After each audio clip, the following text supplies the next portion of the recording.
English ডেসক্রিপটিভে তোমাদের সকলকে আবারও একবার স্বাগত জানাই। আমাদের আজকের ক্লাসের বিষয়বস্তুটি হলো বেঙ্গলি টু ইংলিশ ট্রান্সলেশন। আমরা এখন থেকে প্রতিদিন ক্লার্কশিপ মেন্সের জন্য ক্লাস করতে থাকব। আজকের এই ক্লাসে বঙ্গানুবাদে ফুল মার্কস পাওয়ার সকল কৌশল সম্পর্কে থাকবে যাবতীয় পর্যালোচনা। আজকের এই ট্রান্সলেশনটি সম্প্রতি হয়ে যাওয়া মিসলেনিয়াস 2023 পরীক্ষা থেকে সংগৃহীত হয়েছে। যে ট্রান্সলেশনের মাধ্যমে তোমরা অতি গুরুত্বপূর্ণ কিছু শব্দ যেমন শিখবে, তেমন ঠিক কিভাবে ক্রিয়েটিভলি ট্রান্সলেশন করা যায় তার সম্পর্কেও জানতে পারবে। চলো দেখে নেওয়া যাক। এখন আমরা প্রশ্নটি স্ক্রিনে দেখতে পাচ্ছি। Translate the following into English. তোমরা জানো তোমাদের মোট দুটি ট্রান্সলেশন করতে হয়, যেখানে একটি থাকবে এটির মতোই একটি বড় আকারের ট্রান্সলেশন এবং আরেকটি থাকবে একটি ছোট আকারের ট্রান্সলেশন। দুটির জন্যই তোমরা মোট 20 করে 40টি নম্বর পাবে।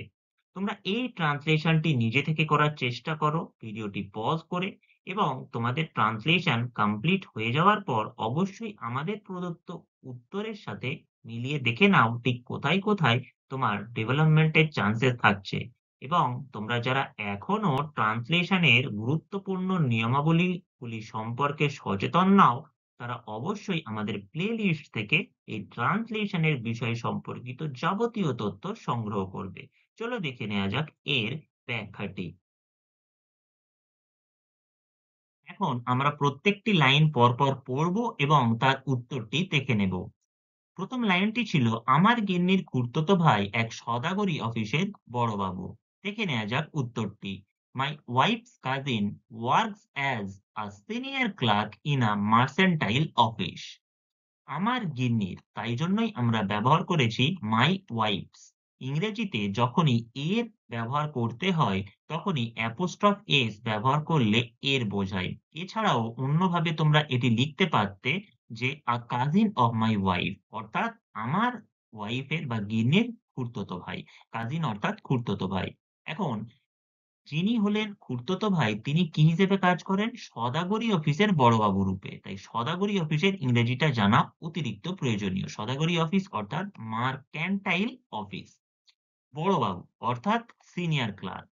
তাহলে টোটাল ট্রান্সলেশনটা দাঁড়ালো, my wife's cousin works as a senior clerk in a mercantile office. এখন তোমাদের অনেকের প্রশ্ন হতে পারে, এখানে কেন আমরা লিখলাম না my wife's cousin is a senior clerk in a mercantile office? এর উত্তরটি হলো, এখানে যদি আমরা ইজ এ সিনিয়র ক্লার্ক লিখতাম তাহলে আমাদের লেখার ক্রিয়েটিভিটিটা বজায় থাকতো না। অর্থাৎ আমরা শুধু ওয়ার্ড টু ওয়ার্ড যে ট্রান্সলেশন করছি সেটি বোঝা যেত। কিন্তু যেহেতু আমরা লিখলাম my wife's cousin works as a senior clerk, এটির দ্বারা আমরা বোঝাতে পারলাম যে এই যে বাক্যটি দেয়া ছিল তার অভ্যন্তরীণ অর্থ বা অন্তর্নিহিত অর্থ অনুধাবন করে আমরা এই ট্রান্সলেশনটি করতে সক্ষম হয়েছি। এবার আমরা দেখে নেব পরের বাক্যটি। পরের বাক্যটি হলো, আগে সেও কবিতা লিখত, কিন্তু অফিসে তাই নিয়ে হাসাহাসি হওয়ায় বড় সাহেব তাকে একদিন চোখ পাকিয়ে what is this I am hearing about you বলায় কবিতা লেখা ছেড়ে দিয়ে সে এখন গোয়েন্দা গল্পের ভক্ত হয়েছে। বুঝতেই পারছো এই লাইনটি যথেষ্ট বড়, তাই একসাথে আমরা ট্রান্সলেশন করব না, বরং এটিকে কিছু অংশে বিভক্ত করে ট্রান্সলেশন করার চেষ্টা করব। তাহলে দেখে নেওয়া যাক এখন উত্তরটি। He used to right poetry, অর্থাৎ আগে সেও কবিতা লিখতো। কোনো অতীত অভ্যাস বোঝানোর জন্য আমরা ইউজ টু এই মডেলটি ব্যবহার করে থাকি। He use to right poetry অর্থাৎ কবিতা। তাহলে সে আগে কবিতা লিখতো। এবার পরবর্তী অংশ, কিন্তু সে অফিসে তাই নিয়ে হাসাহাসি হওয়ায়, তাহলে হাসাহাসিটা কে করছিল? অবশ্যই ওই যে কাজিন ছিল তার যে কলিগরা ছিল বা সহকর্মীরা তারাই হাসাহাসি করছিল। এইজন্য আমরা অন্তর্নিহিত অর্থ বুঝে লিখেছি, but due to the cat calling. Cat calling অর্থাৎ কোনো হাসাহাসি হওয়া। Due to the cat calling he faced from his colleagues. তাহলে কাদের থেকে এই ক্যাট কলিংটা বা হাসাহাসি ফেস করতে হয়েছিল? অবশ্যই তার কলিগসদের থেকে। কলিগ এই বানানটি দেখে নেবে, COLLELEAGUES, কলিগস। এবার এর পরবর্তী অংশ সম্পর্কে আমরা লিখব। এবং বড় সাহেব তাকে একদিন চোখ পাকিয়ে অর্থাৎ কি? তোমরা বলতে পারো চোখ রাঙিয়ে বা তাকে অতিরিক্ত কঠোরভাবে কিছু বলেছেন। বড় সাহেব অর্থাৎ কি? তার যে বস মানে ওই কাজিনের যে বস। এইজন্য আমরা লিখছি and a stern warning from his boss। কেন স্টার্ন ওয়ার্নিং আমরা লিখলাম? স্টার্ন অর্থাৎ হলো কঠোর ওয়ার্নিং। এখানে চোখ পাকিয়ে তো ডিরেক্টলি এভাবে আমরা বলতে পারবো না ইংলিশে। তাই অন্তর্নিহিত অর্থ বুঝে আমাদের বলতে হবে যে একটি কড়া ওয়ার্নিং দিয়েছিল তার বস। তাই a stern warning from his boss। কেন এখানে from his boss লেখা হলো? তার অর্থাৎ হলো বড় সাহেব তাকে চোখ পাকিয়ে কিছু বলেছিলেন। তাই a stern warning from his boss আমরা ব্যবহার করলাম। এবার তিনি কিভাবে তাকে আচম্বিত করে দিয়েছিল তা বোঝানোর জন্য আমরা লিখেছি who once fixed him with an icy stare। অর্থাৎ তিনি এমন ভাবে রাগ দেখিয়ে কঠোরভাবে তাকে নির্দেশ দিয়েছিলেন যাতে করে ওই কাজিনটি সম্পূর্ণ স্ট্যান্ড স্টিল হয়ে গিয়েছিল বা বলতে পারো সম্পূর্ণরূপে একদম স্থির হয়ে গিয়েছিল। সেটি বোঝানোর জন্য আমরা লিখেছি who once fixed him with an icy stare। এভাবে তোমরা ক্রিয়েটিভলি ট্রান্সলেশন করতে পারো। এবার যিনি বস ছিলেন তিনি কি বলছিলেন? তিনি তো আদেশ দিবেন। বলতে পারো ordered। কিন্তু যদি অর্ডার বলে থাকো তাহলে what is this I am hearing about you, অর্থাৎ তোমার সম্পর্কে এটি আমরা কি শুনছি এটি তোমরা তখন বোঝাতে পারবে না। তাই এক্ষেত্রে তোমাদের অবশ্যই লিখতে হবে ডিম্যান্ডেড। তাই demanded what is this I am hearing about you. তাহলে প্রথম থেকে এই পর্যন্ত তার কলিগদের হাসাহাসি এবং তার বসের যে বোকাঝোকা সেই পর্যন্ত বোঝানো গেল। এবার কি হলো? তার আরো একটা ঘটনা হলো কবিতা লেখা ছেড়ে দিয়ে সে এখন গোয়েন্দা গল্পের ভক্ত হয়েছে। তাহলে এটি আরেকটি পার্ট যেটির উত্তর হলো he has given up his literary passion in poetry। এবার আমরা ডিরেক্টলি বললাম না যে he gave up poetry composition বা আমরা বললাম না হি স্টপড রাইটিং পোয়েট্রি। এগুলি লিখলে খুবই অর্ডিনারি ট্রান্সলেশন হয়ে যেত। তাই আমরা একটু ঘুরিয়ে বলার চেষ্টা করলাম he has given up. Give up করা এটি একটি ফ্রেজাল ভার্ব। এটির অর্থ হলো ছেড়ে দেয়া বা ত্যাগ করা। তাই he has given up his Literary passion in poetry, অর্থাৎ কবিতায় তার যে মনোযোগ বা কবিতা রচনায় তার যে গভীর অনুরাগ সেটি সে ত্যাগ করেছে। কেন? কারণ সে এখন গোয়েন্দা গল্পের ভক্ত হয়েছে। এজন্য আমরা ফর এই প্রিপোজিশনটা ব্যবহার করে লিখলাম ফর আ ফার্ভেন্ট ডেডিকেশন, অর্থাৎ তার নিগূঢ় বা গভীর অনুরাগের জন্য। কিসে গভীর অনুরাগ বা কিসের গভীর ভক্ত? টু। টু কেন ব্যবহার করলাম? তার কারণ হলো কিসের প্রতি তার এই গভীর ভক্ত বা কিসের প্রতি তার এই গভীর অনুরাগ এসেছে সেটি বোঝানোর জন্য আমরা টু ব্যবহার করেছি প্রিপোজিশন রূপে।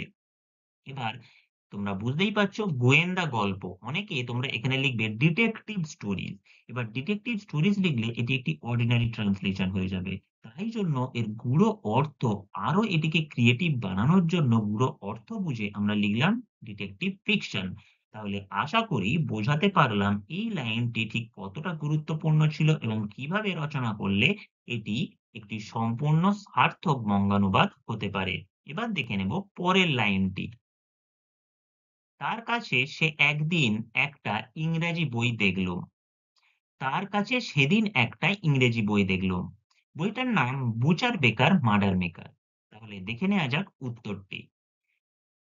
যেহেতু এখানে লেখা ছিল তার কাছে সেদিন একটা, তাই জন্য আমরা লিখলাম জাস্ট দ্য আদার ডে, মানে তার কাছে সেদিন একটা ইংরেজি বই দেখলাম। I saw him engrossed in an English book। এবার তোমরা বলবে আমরা তো লিখতেই পারতাম খুব সহজভাবে যে just the other day we found an English book to him বা we have seen an English book বা we have seen him with an English book। এভাবেও তোমরা লিখতে পারতে, কিন্তু তা হতো অর্ডিনারি ট্রান্সলেশন। তার কাছে সেদিন একটা ইংরেজি বই দেখলুম অর্থাৎ কি বোঝাতে চাইছেন বক্তা এখানে? যে সে ওই ইংরেজি বইটা খুব গভীর মনোযোগ সহকারে পড়ছিল। তাই আমরা লিখেছি I saw him engrossed in। engrossed in কথাটির অর্থ হলো কোনো কিছুতে গভীর মনোযোগ স্থাপন করা বা গভীরভাবে কোনো কিছু নিয়ে পড়তে থাকা বা তার প্রতি ডুবে যাওয়া একেবারে। তাকেই বলা হয় engrossed in। তাই আমরা লিখেছি I saw him engrossed in। এবার কিসে, কোন বিষয়ে engrossed in? An English book, একটি ইংরেজি বই। তোমরা লিখতেই পারতে আলাদা করে যে the title of the book was বা name of the book was Butcher Baker Murder Maker। কিন্তু আমরা এটিকে আলাদা করে না লিখে একেবারে দুটি বাক্যকে জয়েন করে লিখে দিয়েছি ইংলিশ বুক টাইটেল, অর্থাৎ বইটির নাম কি? বুচার বেকার মার্ডার মেকার। এটিই হলো বইটির নাম। এবং তোমরা দেখতে পাচ্ছ যে ট্রান্সলেশনে অবশ্যই এখানে একটি সিঙ্গেল ইনভার্টেড কমা ইউজ করা হয়েছে। তাই আমরা যখন ট্রান্সলেশন করব অবশ্যই সেই একই পদ্ধতি মেনে, যেহেতু এটি বইয়ের নাম ছিল তাই এটিকে অক্ষত অবস্থায় রেখে, অর্থাৎ শুধুমাত্র ইংরেজি স্পেলিং এ রেখে এবং একটি সিঙ্গেল ইনভার্টেড কমার মধ্যে এটিকে শেষ করতে হবে। তাহলে তোমরা বুঝতে পারছো ঠিক কতগুলো গুরুত্বপূর্ণ বিষয় মেনে আমাদের এই ট্রান্সলেশন গুলি করতে হয়। এবার আমরা দেখে নেব এর পরবর্তী বাক্যটি। অর্থ অতি পরিষ্কার, যে কেউ খুন করতে পারে। চলো দেখে নেওয়া যাক এর ট্রান্সলেশনটি। The implication is unmistakably as clear as daylight। এবার তোমরা খুব সহজভাবে এটিকে লিখলে এটি বলতে পারতে the meaning of the title was very clear। তাহলে সেটি হতো একটি অর্ডিনারি ট্রান্সলেশন। এখন আমরা এখানে লিখেছি ইমপ্লিকেশন। ইমপ্লিকেশন হলো এর যে গূঢ় অর্থ বা এর অন্তর্নিহিত অর্থ, সেটি কি? Is unmistakably as clear as daylight. এই অ্যাজ ক্লিয়ার অ্যাজ ডেলাইট এটি আমরা একটি সিমিলি রূপে ব্যবহার করেছি, যেটি মাধ্যমে আমরা একটি তুলনা দিয়েছি যে এই যে অর্থটা খুব দিনের আলোর মতোই পরিষ্কার ছিল। আর আনমিস্টেকেবলি কেন বলা হলো? কারণ এটির দ্বারা আমরা এটি বোঝাতে চাইছি যে এটিতে কোনো ভুল ছিল না, যে অর্থটা একেবারে সম্পূর্ণরূপে পরিষ্কার ছিল। অর্থটা কি? অর্থটা ছিল যে কেউ খুন করতে পারে। এইজন্য আমরা লিখেছি যে murder is not the exclusive domain of any particular individual. অর্থাৎ খুন করা যেকোনো একটি বিশেষ ব্যক্তির অন্তর্গত বা হস্তগত বিষয় নয়। এক্সক্লুসিভ ডোমেন অর্থাৎ হস্তগত বিষয় বা বিশেষ একটি কৌশল। তাহলে আমরা এটির মাধ্যমে তোমাদের বোঝাতে পারলাম যে ঠিক কিভাবে ক্রিয়েটিভলি বঙ্গানুবাদ করা সম্ভব। এবার দেখে নেব এই ট্রান্সলেশনের পরবর্তী অংশগুলি। পরবর্তী লাইনটি হলো, কসাইও হতে পারে আবার নিরীহ রুটিওয়ালাও হতে পারে। দেখে নেওয়া যাক উত্তরটি। It can be committed by anyone. Committed কথার অর্থ হলো কোনো দোষ বা কোনো অপরাধকে সংঘটিত করা। So it can be committed by anyone. এখানে ইট বলতে এই মার্ডার করার ঘটনাটা বোঝানো হয়েছে। It can be committed by anyone অর্থাৎ যে কেউ। এবার আমরা এই যে কেউ এর পরে সেটিকে আরো একটু বাড়িয়ে নিয়ে যাওয়ার জন্য বা অন্য ভাব আনার জন্য লিখছি whether a butcher, butcher অর্থাৎ কসাই, or a seemingly harmless baker। seemingly harmless কথার অর্থ হলো সম্পূর্ণরূপে যার থেকে কোনরূপভাবে কোনো হানি ঘটে না। তাই seemingly harmless অর্থাৎ সম্পূর্ণ নিরাপদ বেকার বা নিরীহ বেকার। তোমরা এক্ষেত্রে seemingly harmless না লিখে innocent বেকারও বলতে পারতে। বেকার অর্থাৎ রুটিওয়ালা। তাহলে কসাইও হতে পারে আবার নিরীহ রুটিওয়ালাও হতে পারে। It can be committed by anyone, whether a butcher or a seemingly harmless baker। দেখে নেব পরের লাইনটি। খুন করবার জন্য যে আলাদা রকমের লোক হওয়া চাই তা নয়। উত্তরটি হলো, one doesn't need to be a specific type of person to commit a murder। অর্থাৎ খুন করবার জন্য বিশেষ রকমের লোক, স্পেসিফিক অর্থাৎ নির্দিষ্ট রকমের কোনো একটি পার্সন বা লোক হওয়ার প্রয়োজন নেই। নিড কথার অর্থ হলো প্রয়োজন। দেখে নেব পরের বাক্যটি। তুলনাটা হয়তো একটু অস্বস্তিকর হয়ে যাচ্ছে, তবু বলি কবিতার ব্যাপারেও তাই। দেখে নেই উত্তরটি। The comparison might a bit uncomfortable। অর্থাৎ একটু হয়তো অস্বস্তির কারণ হচ্ছে। uncomfortable অর্থাৎ অস্বস্তি। তবু বলি but I will make it nonetheless। অর্থাৎ তবু বলি কবিতার ব্যাপারেও তাই। The same applies to poetry। অর্থাৎ কবিতার ক্ষেত্রেও ঘটনাটা একই। দেখে নেব পরের বাক্যটি। কবিতা লিখবার জন্য আলাদা রকমের মানুষ হবার দরকার নেই। উত্তরটি হলো, you need not to be some creative genius। অর্থাৎ তোমার কোনো বিশেষ এক রকমের বিশিষ্ট ব্যক্তি হওয়ার প্রয়োজন নেই। এটিকেই আরো একটু বাড়িয়ে আমরা লিখেছি or rarest of the inborn creative persona. কেন rarest of the inborn creative persona বলা হলো? কারণ এটির দ্বারা আমরা বলছি যেন হাজার বছরেও একজন বিশিষ্ট ব্যক্তি জন্মায় এরকম যে বিশিষ্ট ব্যক্তি বা ক্রিয়েটিভ জিনিয়াস সেটি হওয়ার তোমার প্রয়োজন নেই। কিসের জন্য? টু কম্পোজ পোয়েট্রি অর্থাৎ কবিতার রচনার জন্য। কম্পোজ করার অর্থ হলো রচনা করা। দেখে নেব পরের বাক্যটি।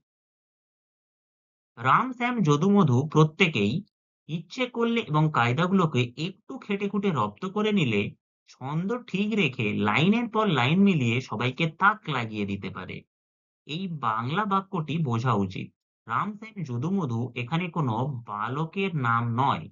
বরং এটি যেকোনো বালক বা যেকোনো মানুষের জন্য ব্যবহার করা হয়েছে সেটি আমাদের বুঝতে হবে। তাই এটি লেখার জন্য আমরা ইংরেজিতে ব্যবহার করে থাকি any Tom Dick and Harry অর্থাৎ Ram, Shyam, Jadu, Madhu. Any Tom Dick and Harry মানে যে কেউ can master the art of writing poetry অর্থাৎ কবিতা লেখার কৌশলগুলি আয়ত্ত করতে পারে। কি কি আছে কবিতা লেখার কৌশলগুলিতে? With proper rhythm and rhyme অর্থাৎ ছন্দ ঠিক রেখে এবং লাইনের পর লাইন মিলিয়ে with proper rhythm and rhyme can eventually create wonders অর্থাৎ সবাইকে তাক লাগিয়ে দিতে পারে। ইভেনচুয়ালি অর্থাৎ ঘটনাক্রমে সবাইকে তাক লাগিয়ে দিতে পারে। এই তাক লাগানোর জন্য তাদের কোন কৌশলগুলি করায়ত্ত করতে হবে? only if they put in the effort to learn the technique অর্থাৎ কৌশল। যদি তারা সঠিক রূপে এই কায়দাগুলোকে রপ্ত করার জন্য একটু খাটাখাটুনি করে। put in the effort means খাটাখাটুনি করে। তাহলে আমরা দেখতে পেলাম এই টোটাল বঙ্গানুবাদটি ঠিক ক্রিয়েটিভলি এবং সার্থক রূপে কিভাবে করা সম্ভব ছিল। এরপর আমরা সম্পূর্ণ উত্তরটি ঠিক যেভাবে পরীক্ষায় লিখবে সেটি দেখে নেব। চলো দেখে নেয়া যাক। তোমরা যারা উত্তরটি লিখেছো তারা এই সম্পূর্ণ স্ক্রিনটি দেখে উত্তরটি মেলাবে এবং আমাদের জানাবে ঠিক কতটা তোমরা ঠিক করতে পেরেছো অর্থাৎ কত পার্সেন্টেজ ঠিক হয়েছে। অ্যান্সারটি দেখে নেওয়া যাক। My wife's cousin works as a senior clerk in a mercantile office. He used to write poetry, but due to the catcalling he faced from his colleagues and a stern warning from his boss, who once fixed him with an icy stare and demanded, "What is this I am hearing about you?" He has given up his literary passion in poetry for a fervent dedication to the detective fiction. Just the other day, I saw him engrossed in an English book titled Butcher Baker Murder Maker. The implication is unmistakably as clear as daylight. Murder is not the exclusive domain of any particular individual. It can be committed by anyone, whether a butcher or a seemingly harmless baker. এবার দেখে নেব এর পরবর্তী অংশটি। One doesn't need to be a specific type of person to commit a murder. The comparison might be a bit uncomfortable, but I will make it nonetheless. The same applies to poetry. You don't need to be some creative genius or rarest of the inborn creative persona to compose poetry. Any Tom, Dick, and Harry can master the art of writing poetry with some proper rhythm and rhyme and can eventually create wonders only if they put in the effort to learn the techniques.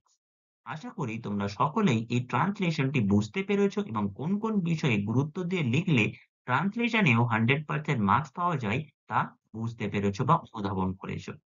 তোমাদের সকলের উদ্দেশ্যে একটি অনুরোধ, প্রত্যেকটি video তৈরি করতে লাগে নিদারুণ পরিশ্রম এবং প্রচুর রিসার্চ। তাই তোমরা যদি এই কনটেন্টটি থেকে উপকৃত হয়ে থাকো তাহলে অবশ্যই একটি লাইক, সাবস্ক্রিপশন এবং তোমাদের মূল্যবান কমেন্ট দ্বারা আমাদের অনুপ্রাণিত করবে।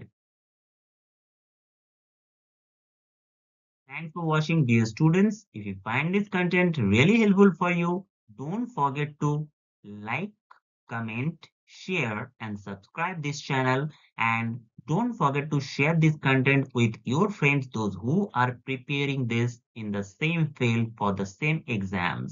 We'll meet soon in the next videos. Till then, keep watching, keep improving. Goodbye, everyone.